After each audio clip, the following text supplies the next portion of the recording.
Polity का पहला chapter जो है वो है कॉन्स्टिट्यूशन।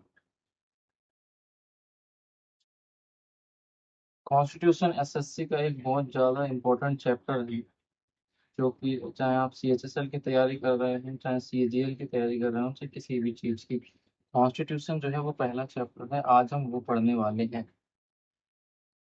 तो जो कॉन्स्टिट्यूशन की अगर हम बात करते हैं तो कॉन्स्टिट्यूशन जो है एक वो set of rules and regulation, ठीक है, set of rules and regulation. हमारा जो देश है वो कॉन्स्टिट्यूशन के हिसाब से ही काम करता है। मतलब our nation work according to constitution. अब हमारा जो कॉन्स्टिट्यूशन है उसके बहुत सारे फीचर्स हैं। फीचर्स की अगर हम बात करते हैं तो फीचर्स में जो पहला फीचर है, एक तो दुनिया का सबसे लेंथीएस्ट जो कॉन्स्टिट्यूशन है वो हमारा है, क्योंकि हमारा जो कॉन्स्टिट्यूशन है पूरी तरीके से रिटर्न है। और लेंथीएस्ट इसलिए भी है क्योंकि हमने स्टेट लॉ और सेंट्रल का जो लॉ है वो एक ही बुक में लिख रखा है, एक ही बुक में है। जो सेंट्रल का लॉ है और स्टेट का लॉ है वो एक ही बुक में है, इस वजह से भी लेंथीएस्ट है। और हमारा जो पूरा का पूरा जो कॉन्स्टिट्यूशन है वो पूरी पूरी तरीके से लिखित है में है, मतलब रिटर्न में है, जिसको लिखने में पूरे 2 साल 11 महीने 18 दिन लगे हैं। ये बहुत ज्यादा इंपॉर्टेंट क्वेश्चन है। कितना टाइम लगा? 2 years 11 months 18 days हमारे कॉन्स्टिट्यूशन को लिखने में या तैयार करने में लगे। फादर ऑफ कॉन्स्टिट्यूशन की अगर हम बात करते हैं तो वो हैं, फादर ऑफ कॉन्स्टिट्यूशन है भीमराव अम्बेडकर, मतलब भीम बी आर अम्बेडकर। और दूसरी तरफ ये भी पूछा जाता है कि कस्टोडियन कौन है। कस्टोडियन ऑफ कॉन्स्टिट्यूशन जो है, कस्टोडियन ऑफ कॉन्स्टिट्यूशन जो है वो कहा जाता है सुप्रीम कोर्ट को। Supreme court is a custodian of constitution. अब बहुत से लोग कहते हैं कि ये जो कॉन्स्टिट्यूशन है वो हमने बनाया है, तो ये पूरी तरीके से सच नहीं है। जो कॉन्स्टिट्यूशन है हमारा, वो हमने दूसरे देश के कॉन्स्टिट्यूशन से जो भी चीज हमें अच्छी लगी वो हमने वहां से ले ली। जैसे कि हमने कुछ चीजें अमेरिका से ली हैं, कुछ चीजें ब्रिटेन से ली हैं। तो हमने ऐसे करके रेफरेंस लिया है, सोर्सेस हैं हमारे कॉन्स्टिट्यूशन के, तो वह वो किया है। अब कॉन्स्टिट्यूशन की अगर हम बात करता हूँ तो कॉन्स्टिट्यूशन इज अ ब्लेंड और mixture of rigidity and flexibility. तो कॉन्स्टिट्यूशन है वो हमारी पूरी तरीके से रिजिड नहीं है या पूरी तरीके से फ्लेक्सिबल नहीं है, दोनों का मिक्सचर कह सकते हैं हम कि फ्लेक्सिबल भी है और रिजिड भी है।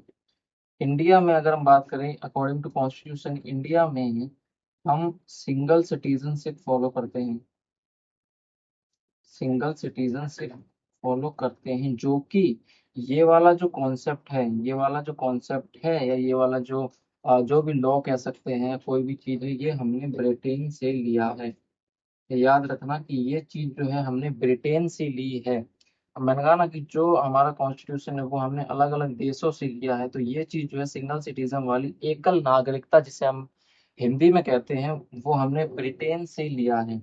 जो कि सिंगल सिटीजन का जो चीज है वो हमारे कॉन्स्टिट्यूशन के पार्ट 2 में लिखी हुई है, जो कि कवर करती है आर्टिकल 5 से आर्टिकल 11 तक। ठीक है। अब मैंने आपको ये तो बताया पार्ट 2 और आर्टिकल 5 to 11 में लिखा हुआ है, बट ये आर्टिकल या पार्ट होता क्या है? आर्टिकल की अगर हम बात करते हैं, आर्टिकल एक पेज नंबर की तरह होता है या पेज की तरह होता है। मान लीजिए आपके पास एक बुक है, ठीक है, इसमें जितने भी पेजेस होते हैं, इसमें जितने भी पेजेस हैं उसको आप आर्टिकल मान लीजिए। और पार्ट जो होता है मान लीजिए चैप्टर है। Part is like a chapter और article is like a pages. Okay. जब हमारा कॉन्स्टिट्यूशन बना था उस टाइम पे हमारे जो आर्टिकल थे वो 395 आर्टिकल्स थे, जो कि 448 आज के समय में 448 आर्टिकल्स हो चुके हैं।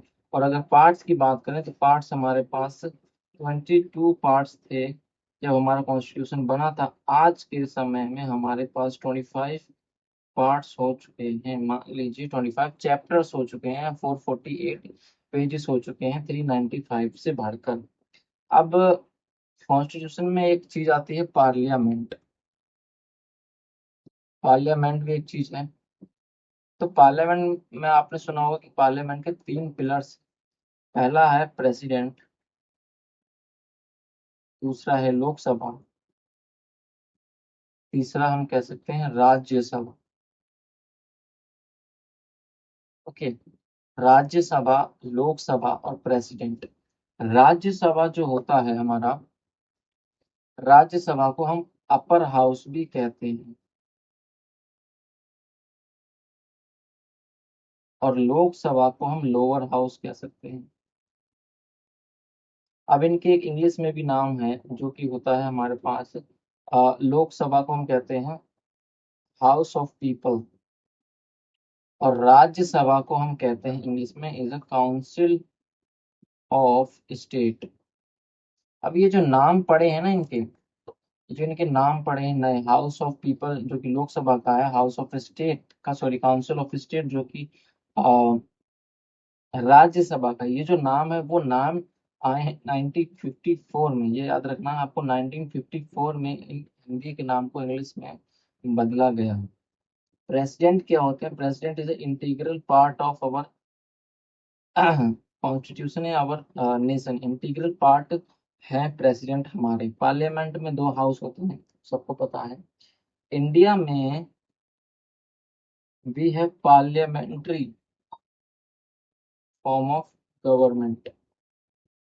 इंडिया में अगर आपको कोई पूछे किस तरह की गवर्नमेंट है, तो आप बताएंगे पार्लियामेंट्री फॉर्म ऑफ गवर्नमेंट है। ठीक है, पार्लियामेंट्री फॉर्म ऑफ गवर्नमेंट। अब एक और बात है, कॉन्स्टिट्यूशन को अडॉप्ट कब किया गया था? कॉन्स्टिट्यूशन अडॉप्टेड है कब? 26 नवंबर 1949 में। इसीलिए हम 26 नवंबर को कॉन्स्टिट्यूशन डे बनाते हैं। क्यों बनाते हैं कॉन्स्टिट्यूशन डे? क्योंकि हमने इस दिन कॉन्स्टिट्यूशन को अडॉप्ट किया था। अब 26 जनवरी को फिर क्या होता है? 26 जनवरी को हमने इनेक्ट किया है।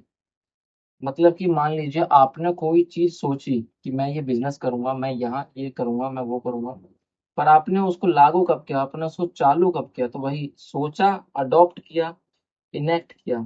तो इनेक्ट हुआ है 26 जनवरी 1950 में। ठीक है, इनेक्ट कब किया गया है? 26 जनवरी 1950 में। अब एक और चीज आती है, जैसे आप वोट डालने जाते हैं, तो आज की जो वोट की एज अगर मैं बात करूँ तो वो 18 ईयर्स कही जाती है, कि 18 साल से जब आप ऊपर हो जाते हैं तो आप वोट दे सकते हैं, 18 साल के हों। एक चीज होती है यूनिवर्सल एडल्ट फ्रेंचाइज। इसके अकॉर्डिंग अगर आप 22 साल से बड़े हैं तो आप वोट कर सकते थे। ये बहुत पहले की बात है जब कॉन्स्टिट्यूशन बना था। अब क्या है, इसको चेंज करके 18 साल कर दिया गया। अब ये जो चेंज है हमारे कॉन्स्टिट्यूशन में, जो चेंज किया जाता है उसी को हम कहते हैं अमेंडमेंट। ठीक है, इसको क्या कहते हैं हम? अमेंडमेंट। जब हम किस कॉन्स्टिट्यूशन में कोई चीज चेंज करते हैं तो उसको हम क्या कह देते हैं? अमेंडमेंट कह देते हैं। अब ये जो वोटिंग जो राइट्स है, वोटिंग राइट का जो एज है उसको चेंज किया गया था। कब किया गया था? ये किया गया था 1989 में, जो कि 61st अमेंडमेंट था। मतलब 61st अमेंडमेंट का क्या मतलब? मतलब कि हमारे कॉन्स्टिट्यूशन में ही 61वां चेंज है। मतलब 60 बार पहले हो चुका है, ये करते टाइम 61st हो चुका था। अब आप पूछेंगे पहला अमेंडमेंट कब हुआ था, मतलब पहला चेंज कब हुआ था? पहला चेंज हुआ था हमारा पास 18 जून 1951 में। 18 जून 1951 में पहला चेंज हुआ था, और 106 अमेंडमेंट हो चुके हैं आज तक। ठीक है, 106 अमेंडमेंट आज तक हो चुके हैं। ओके, अब बात करते हैं स्ट्रक्चर ऑफ कॉन्स्टिट्यूशन की। स्ट्रक्चर ऑफ कॉन्स्टिट्यूशन जो है वो हमारे किताब के पार्ट 20 आर्टिकल नंबर 368 में, जो कि हमने साउथ अफ्रीका से लिया है। ये वाला जो हमने कॉन्सेप्ट है स्ट्रक्चर ऑफ कॉन्स्टिट्यूशन का, वो हमने साउथ अफ्रीका से लिया है। ओके, अब बात करते हैं सुप्रीम कोर्ट की। सुप्रीम कोर्ट एक बहुत ज़्यादा इम्पोर्टेंट चीज़ है हमारे भारत में। सुप्रीम कोर्ट 22 अक्टूबर 1774 में आया था। इसका एस्टेब्लिशमेंट जो हुआ था, एस्टेब्लिशमेंट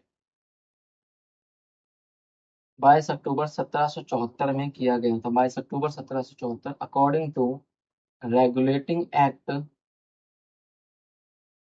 ऑफ 1773। अब वही बात है ना, 1773 यहाँ पर 1774 क्यों? क्योंकि यहाँ पर सोचा गया था या अडॉप्ट किया गया था, यहाँ पर इसको इनेक्ट कर दिया गया था, मतलब लागू कर दिया गया था। कहाँ पर? इन कोलकाता। अगर आपने हिस्ट्री पढ़ी होगी तो आपने ये सब पढ़ा होगा कि अंग्रेजों के टाइम पे सुप्रीम कोर्ट कोलकाता में किया गया था, या मद्रास, इन सब जगह पे थे। ठीक है। अब इस टाइम पे सुप्रीम कोर्ट जब बना गया था, तब उस टाइम पे कितने जैसे सीजीआई होते हैं, चीफ जस्टिस ऑफ इंडिया, उस टाइम पे कितने थे? तो उस टाइम पे एक सीजीआई है और 3 जजेस थे। एक सीजीआई, 3 जजेस थे। एक सीजीआई की अगर मैं बात करता हूँ तो उनका क्या नाम था? उनका नाम था सर एलिजे एलिजा इम्पे। याद रखना है आपको, जिन्होंने सर्व किया था 1774 से 1783 तक, इन्होंने सीजीआई की पोस्ट संभाली थी। 3 जजेस कौन थे? थे लॉर्ड जॉन हाइट। सेकंड जो थे वो थे लॉर्ड रॉबर्ट चेम्बर्स। जो तीसरे जज थे वो थे लॉर्ड स्टीफन काइजर ले मस्त्री। ऐसे ही नाम होते हैं। आज के समय में अगर बात करें, भारत के जो पहले सीजीआई थे, भारत के जो फर्स्ट सीजीआई थे, उनका नाम अगर मैं आपको बताऊं तो वो थे हरिलाल जे कान। ठीक है, हरिलाल जे कान। ओके। अब आज के प्रेजेंट टाइम में हमारे पास जो है वो एक सीजीआई है प्लस 33 जजेस। अगर आपको जानना है कि इन सीजीआई को या जजेस को कौन अपॉइंट करता है, कैसे आते हैं, तो ये आगे वाले आने वाली चैप्टर्स में आपको पता लगेगा। एक सीजीआई आज के समय पे कौन है हमारे पास? है सूर्यकांत सर, जो कि 53rd सीजीआई है इंडिया के। और एक फेमस सीजीआई भी है जिनका नाम है चंद्रचूड़। उनका पूरा नाम है धनंजय वाई चंद्रचूड़, जो कि 50th सीजीआई ऑफ इंडिया थे। ओके। जिन्होंने सर्व किया था 9 नवंबर 2022 से 10 नवंबर 2024 तक। ये ज्यादा इंपॉर्टेंट नहीं है पर याद रख सकते हो। ठीक है। तो ये हमारा पूरा आज का चैप्टर था कॉन्स्टिट्यूशन। बस इतना ही है, इससे ज्यादा कुछ नहीं आएगा आपके चैप्टर्स में। और जो भी इनमें छोटी छोटी चीजें हैं, लाइक सुप्रीम कोर्ट हो गया, या जजेस हो गए, या सीजीआई हो गया, इनके एक पर्टिकुलर चैप्टर्स आगे आने वाले हैं, जो कि एसएससी के सिलेबस में होते हैं, तो वो आपको अलग से पढ़ाए जाते हैं। ये मत सोचना कि यहाँ पर बस इतने में ही चैप्टर खत्म हो गया। ठीक है, थैंक यू।